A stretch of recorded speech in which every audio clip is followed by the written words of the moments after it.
جس پروسیس کے اوپر سوالات اٹھتے ہیں وہ بہت سے بیانات، جیسے ہم نے 190 ملین پاؤنڈ کے فیصلہ مؤخر ہونے کے بارے میں کہا کہ کچھ لوگوں نے سوشل میڈیا پہ شیئر کر دیا.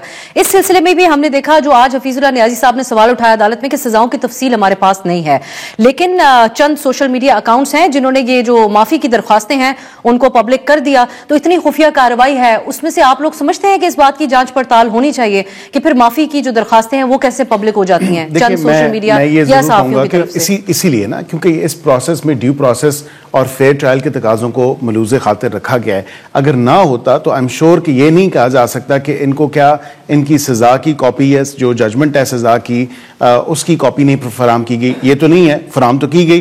اسی طرح تھوڑا سا میں اختلاف کروں گا اپنے بھائی ریاست علی اعزاز صاحب سے، کیونکہ یہاں پہ پروسیجر یہ ہے، پروسیجر ان ووگ ہے کہ پہلے کورٹ آف اپیل ہے جو with in this system of military courts ہے، اور پھر اس کے بعد دو چیزیں ہیں جو پیرالل چلتی ہیں. ایک جو مرسی پٹیشن ہے وہ، اور اگر آپ سمجھتے ہیں کہ آپ کے کوئی پروسیجرل irregularities ہیں تو پھر آپ by way of writ petition high court جا سکتے ہیں. تو یہ دونوں چیزیں بعد میں آتی ہیں. یہ اب ایک تاثر تو دیا جا رہا ہے کہ شاید ادھر سے معافی ہے یا directly from top till bottom جو ہے وہ اس طرح کیا گیا ہے. اس طرح بات نہیں. یہ کورٹ آف اپیل کا جو پروسیجر ہے، جو پٹیشنز تھیں یہ کورٹ آف اپیل کی ہیں اور کورٹ آف اپیل نے فیصلہ دیا ہے، بجائے اس کے کہ 19 افراد کی مرسی جو معافی نہ ہوئی ہے وہ آپ لوگوں کے لیے آپ سمجھتے ہیں کہ اگر ایک فضا قائم ہو سکتی ہے کہ یہ تمام آپ لوگ ان کو، تو ایک تو حکومت اور فوج کی نظر میں یہ بڑا سنجیدہ معاملہ ہے، 9 مئی کا بہت اس کے اوپر ڈیبیٹ رہی ہے، بڑا سخت پوزیشن لی گئی ہے،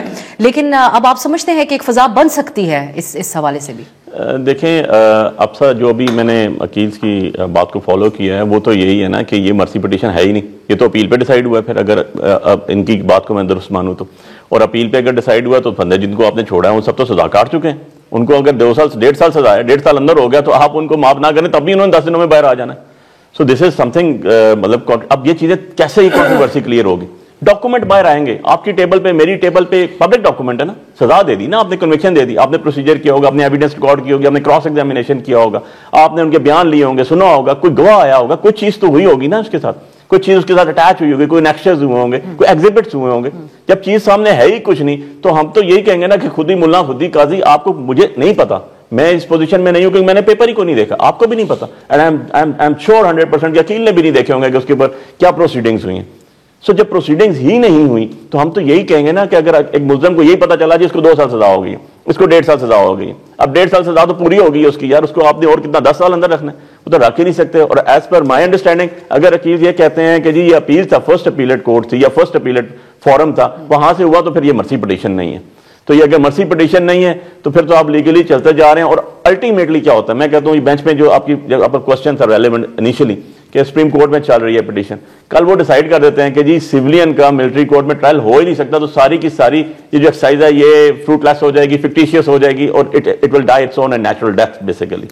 ریاست صاحب، یہ اب بہت ہی منفرد نوعیت کے پاکستانی سیاسی اعتبار سے، تاریخی اعتبار سے دیکھے جائیں یہ واقعات ہیں، پھر یہ سزائیں ہونا اٹ سیلف ایک بہت منفرد بات ہے، ایک سویلین دور میں اس انداز میں سزائیں ہونا ملٹری کورٹ سے. سو آپ کی نظر میں اب کیا وے فارورڈ نظر آتا ہے؟ ایک طرف معاملہ تو سب جوڈس ہے، وہ تو عدالت سے ہی ہمیں معلوم ہوگا، لیکن اب اس سلسلے میں حکومت کیا ہو سکتا ہے، آپ ایک بیچ کا راستہ؟ دیکھیں سزا کے لیے، دیکھیں معافی کا وہاں پہ جو 143 اس میں کوئی ایسی کنڈیشن امپوز نہیں کی گئی کہ 2 سال والے کو ہو سکتی ہے یا لائیو والے کو ہو سکتی ہے یا فلاں کو ہو سکتی ہے. سوال یہ پیدا ہوتا ہے، بخاری صاحب نے جیسے فرمایا نا، دیکھیں سب سے پہلا جو بنیادی چیز ہے نا جس کی ہم کہتے ہیں کہ جی ٹرائل شروع ہو گیا، وہ ہوتا ہے فریمنگ آف چارج. ہمیں تو یہ بھی نہیں پتا کہ under what section they have been charged. اور پھر کنوکشن ریٹ دیکھیں، اسی لیے ملٹری کورٹ کے اوپر لوگ یہ کہتے ہیں کہ آرٹیکل 10 اور آرٹیکل 10A جو ہے نا وہ مسنگ اس لیے ہے کہ وہاں پہ 100% کنوکشن ریٹ ہے. not a single judgment you can refer that a person he has been acquitted by the military court. 23 لوگوں کو ٹھیک ہے، ایکویٹ نہیں، ابھی یہ جو جتنے چاہ رہے ہیں نا وہ پہلے مجھے نہیں پتا وہ ڈسچارج ہوئے کہ ایکویٹ ہوئے، وہ ڈسچارج ہوئے. ٹرائل کے اندر جن کی پورا ٹرائل ہوا ہے ان کے اندر ایکویٹل نہیں ہوئی. اسی لیے دوسری بات یہ ہے کہ ججمنٹ جو ہے وہ ریزنز آف دی ڈیسیژن ہے، ہمیں تو کسی کی ججمنٹ کا بھی نہیں پتا. پھر ہمیں یہ بھی نہیں پتا کہ what kind of evidence that has been produced. پھر اس کے اوپر یہ بھی نہیں دیکھا گیا کہ whether that was admissible or not.